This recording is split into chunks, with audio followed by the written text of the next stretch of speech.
It has been almost 4 years since 95 graves were discovered in Sugar Land by a construction crew building on the property of Fort Bend ISD. The remains belong to prisoners used for their labor during the state's convict labor lease period. It was a continuation of slavery after the Civil War. Our Matt Doherty shows us how those behind the Sugar Land 95 project are getting closer to connecting the remains with names. Within the boundaries of a chain rope on the grounds of a technical school in Sugar Land lie the bodies of 94 men and 1 woman.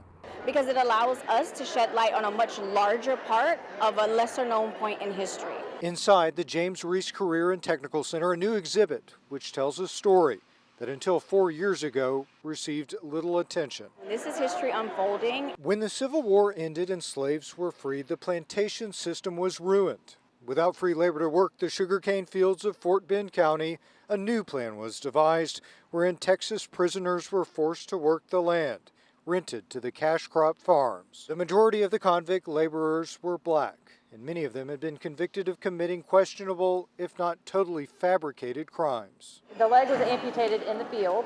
We'll look at the next one.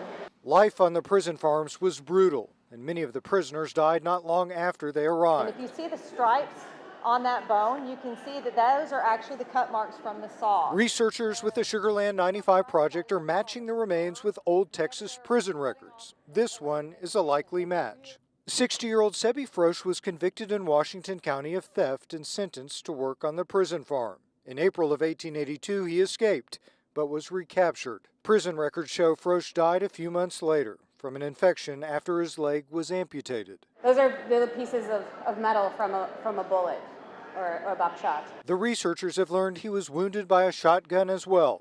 Although the remains are likely those of Sebi Frosch, it can't be confirmed without DNA testing. That's the next step. Individuals who think they may be related can contact us here in the district, and we put them in touch. DNA testing for remains that are centuries old takes a long time, and it's expensive. Fort Bend ISD says DNA profiles for 10 of the remains should be ready sometime this spring.